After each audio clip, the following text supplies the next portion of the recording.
الحمد لله كفى والصلاة والسلام على من لا نبي بعده وبعد. أعوذ بالله من الشيطان الرجيم. بسم الله الرحمن الرحيم. وما أرسلناك إلا رحمة للعالمين. صدق الله العظيم.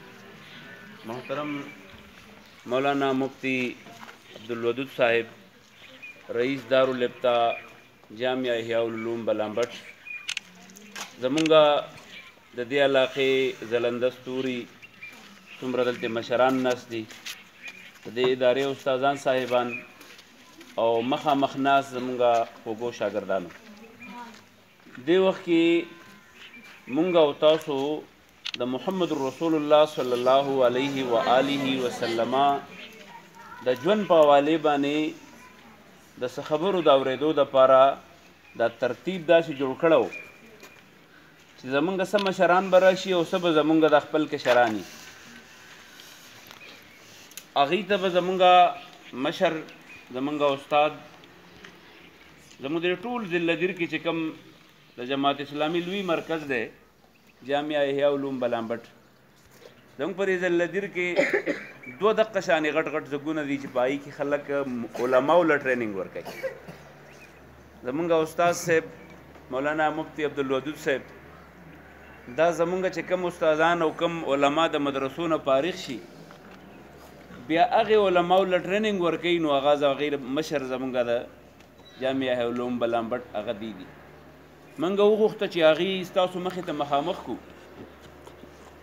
او چې هغې ستاسو سره د محمد رسول الله صلی الله علیه وسلم د ژوند په حوالې باندې یو څو خوږې او ښایسته خبرې هغه زمونږ او ستاسو مخې ته وړاندې. زه شکریه ادا کوم د خپل کلي د هغې مشرانو چې دلته کې حاضر شوي دي، او دعا ورته هم کوم چې الله تعالی د هغې دا هر قدم د نیکۍ په تله کې واچوي، او څومره چې شاګردان دي په مینه باندې راغلي دي د هغې له هم دعا کوم چې الله تعالی یې په صلاحیتونو کې برکت واچوي. الله مو بخه، خبرې به صرف زمونږ مشر د هغې نه به واورو. صرف یوه قصه تاسو ته کومه بل ورځنۍ. مونږ د لاجبوک ته تلو، په دې لاجبوک کې یو کلی دی، په هغې کې زمونږ یو غټ پروګرام و، ختم نبوت کانفرنس.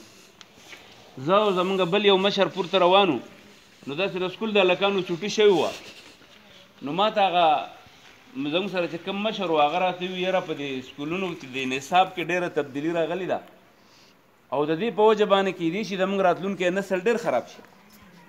ما ورته وویل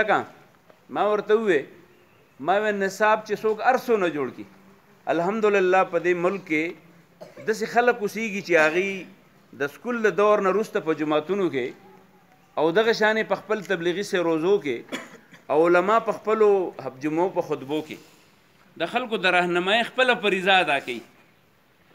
نو که فرض که د کتابونو نه هر څه شی لرې کړی شي، انشاءالله زمونږ دا علما او زمونږ دا مبلغین چې دي دا به د اسلام حق پیغام چې دی دا به خپلو کشرانو ته رسوي.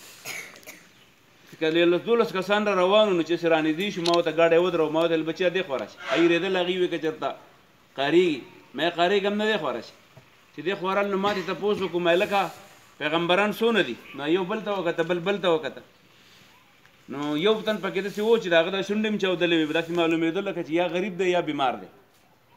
نو هغه دغه دی نه دغه وکړو چې پیغمبران 1,24,000 څه کم څه زیات دونه پیغمبران تیر شوي دي. نو ما ورته وویل اولنی پیغمبر څوک دی؟ نو هغه راته وویل اولنی پیغمبر آدم علیه السلام او اخیری پیغمبر حضرت محمد صلی الله علیه وسلم دی.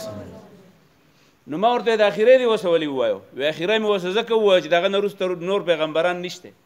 نو ما تاسې تپوس وکړو، ما وایي چې دا پیغمبر ښه سړی که کمزوری سړی؟ نو هغه ما ته وویل پیغمبر خو د هغه وخت د خلکو د ټولو نه بهترین انساني، ځکه الله تعالی د خلکو د رهنمایي دپاره رالیږلی. نو مل دا ښه خلک په دنیا کې ډېر پکار دي که لږ پکار دي؟ نو هغې ښه خلک ډېر پکار دي. نو مل بیا پیغمبران ولې نور راځي؟ ته ورته اخري دی ورته ووایه. وی پیغمبر راځي د یو کار دپاره، دا هغه لږ وینا کوم، زه خپل تشریح نه کوم. ویل پیغمبر راځي د یو کار دپاره او هغه دا چې د الله تعالی حق پیغام خلکو ته ورسوي. او بس ویل هغه چې اخري پیغمبر محمد صلی الله علیه وسلم راغلی، هغه پیغام خلکو ته رسولی او اوس نور ضرورت نه دی پاتې. نو مال څنګه نه دی پاتې؟ ولې انسانان ختم شو؟ انسانان خو په دې ځمکه باندې ډېر څه دي، پکار دی چې دې خلکو ته دقه شانې ښه خلک ډېر څه راشي.